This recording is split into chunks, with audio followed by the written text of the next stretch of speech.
Well, hey everyone's good news. Oh, great new thing. Have a look at this. Yeah, it's called a Sanxian. This is my new instrument that I got. This is a gift from my fiance for Christmas. And I was actually out of China for Christmas, but when I came back, this was coming to the door of our company pretty much straight away. So this is my brand new toy that I get to play around with, and I'm going to go all the way back so that I can get the whole instrument in the framing when I'm playing it, because it's really long. This is a Chinese instrument, as you might have guessed by its appearance. Sanxian, the name means 3 strings, and this is the large variety of the Sanxian, and it's very long. There are shorter ones, and it is very creatively titled the Da Sanxian, which means big Sanxian. Really fascinating name, I like that. The big one comes from the north of China. The history of this instrument is really poorly documented, and not many people know much about it. So the instrument itself is really quite simple. There's not a lot to it. You have this, pick up the camera so I can show you a bit clearly. The body of the instrument is kind of a square rounded at the sides, and it is a wooden resonating soundbox covered with snake skin on the front and back. And this is real genuine snake skin, so it has this neat texture to it. Let me put this on my lap so I can show you that it has this textured quality to it. It's all dried out, and you can feel all of these bumps as you put your finger over it. And it gives it this awesome bluegrassy, or red grassy as they say, because it's China, kind of sound to it. It's more or less in tune. I'll play a bit.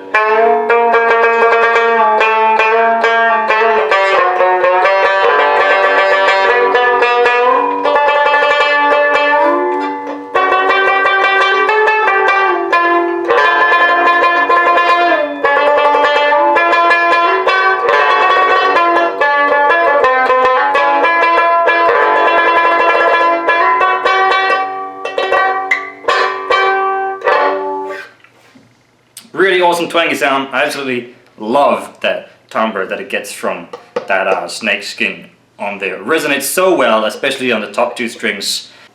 As you can see, the neck is incredibly long and absolutely nothing to it. The characteristics about this that are worth pointing out is that there's a weird dip here where it connects. I don't know why. It's a very odd shape to me, but whatever. That's how it's connected. And the action is really high, as you can see. That is enough that I can just about fit my finger underneath it without touching the strings. Not quite, but almost. And then the weirdest thing in my opinion is that up here by the nut it gets fatter on the neck. So the neck here is the same size as the rest of it, and then as soon as you get to here it starts to bulge out like this. It's with pegs. They're very big, they're very fat, which means the tuning is incredibly imprecise and very hard to do. But this thing with the nut, let me show you how that affects the instrument, and I'll show you a close-up of my left hand as I play that. A little bit out of tune, sorry, but this is me playing the G, and this is the A. So that there is the equivalent of the 2nd fret on the guitar, which means the 1st fret is here.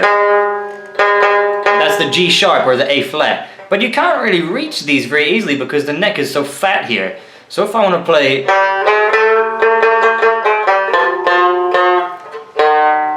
this E flat, or this A flat, or this A flat, it's a real pain. And so basically the closest I can get to it is the half flat here. And the thing about half flats with this instrument is that you can play them because it's fretless, which is lovely.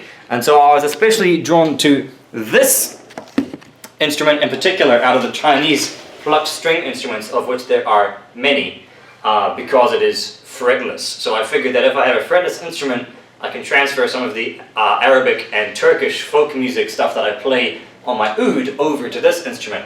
And it works really well, and it's awesome. I can just play Makam Bayati straight away on this. It's so intuitive and so easy to pick up.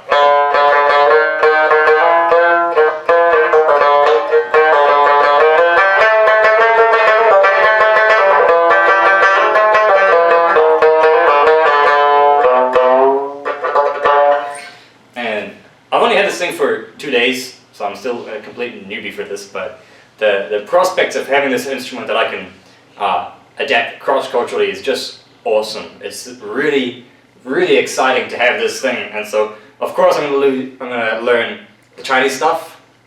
For this, I'm gonna learn Chinese folk music and all the pieces that have been made for this. The main application for this at the moment in China is in the Chinese opera ensembles.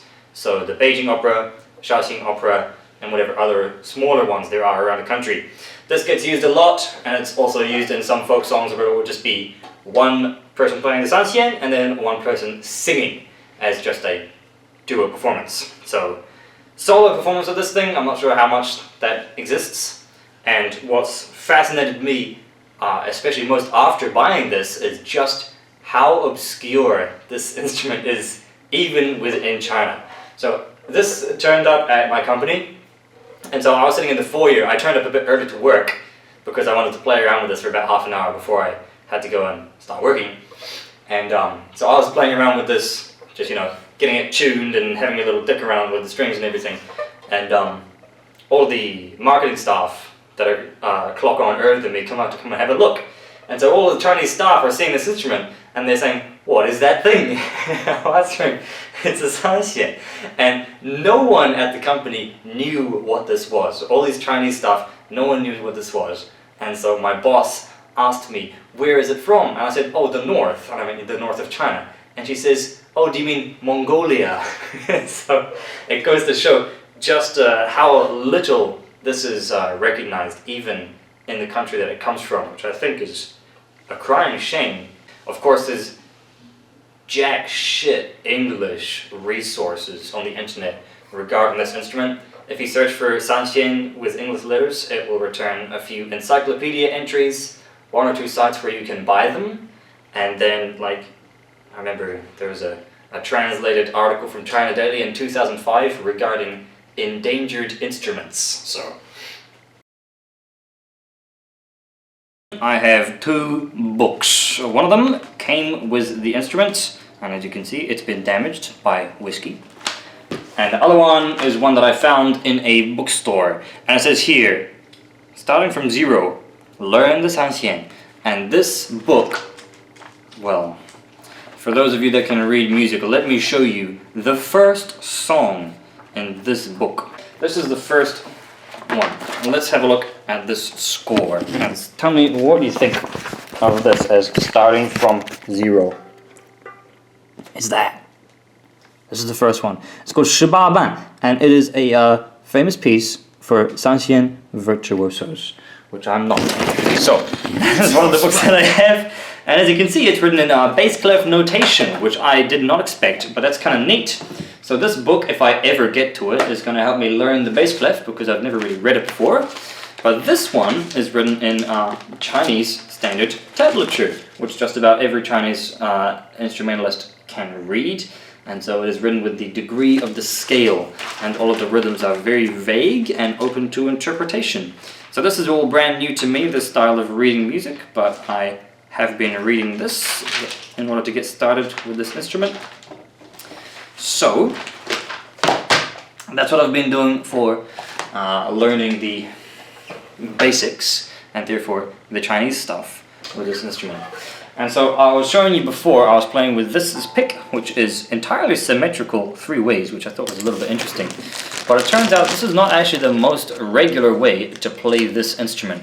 All of the videos that I see online will use 2 or more finger picks in the same way that you would have them on, say, a kanun or some forms of guitar, whatever. But anyway, so it's this long one here that goes on your first finger, like this, and then one short one that goes on your thumb. And so you play them. I don't know why they're done like this with this medical tape, but anyway, you have this and then you kind of tape it onto there and then play it like that. But that I think is very strange, and so I might just break some of the rules and stick with the pick for now, since it's what I'm used to from the oud. And then the other accessory that comes with it is a bridge, which is kind of funny. And this other bridge also actually was an accessory that came with it. And so it's entirely floating. You can just take it out whenever you want. It's not attached whatsoever. You can put it wherever you want. And so I just kind of slapped it in the middle somewhere. Turns out that's correct. It is supposed to go there. So that's where the bridge goes, and that's how you set up the instrument.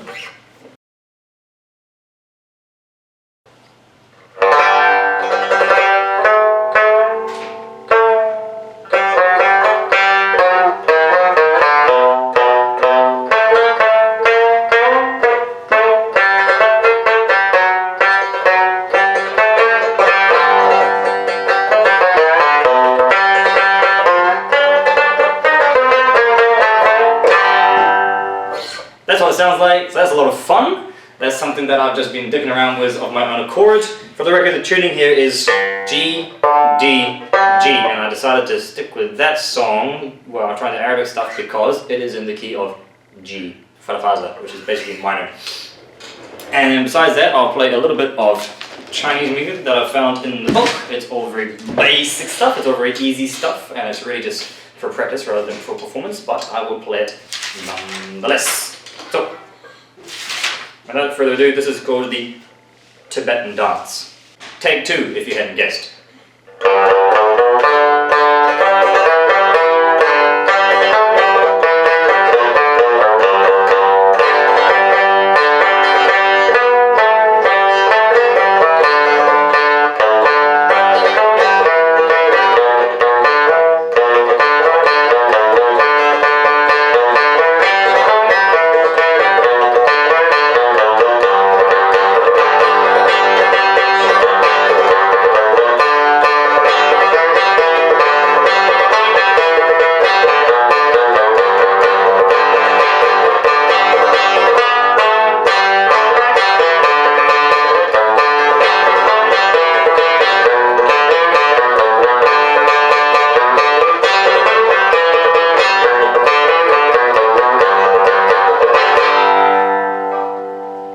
Heaps of fun. That's playing in the low register. Some of these songs are written to practice you playing in the low register. Some of them are meant to be in the middle, and some of them are for up high.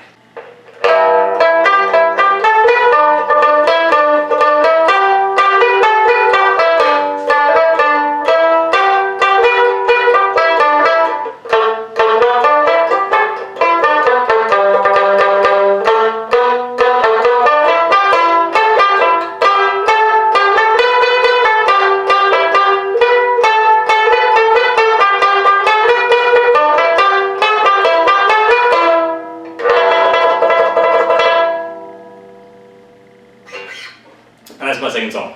So that's just about everything that I have to say about this instrument. I'm going to be posting some videos of me playing songs on this just the way that I do with my oud videos. And I'm sure none of you Doomfist fuckers that subscribe to my channel after seeing the Doomfist guide are going to watch those. So fuck you, and I hope you enjoy not watching my Sanxian videos in the future. So that's Hydra Mouse with my next update on the musical situation. Bye bye.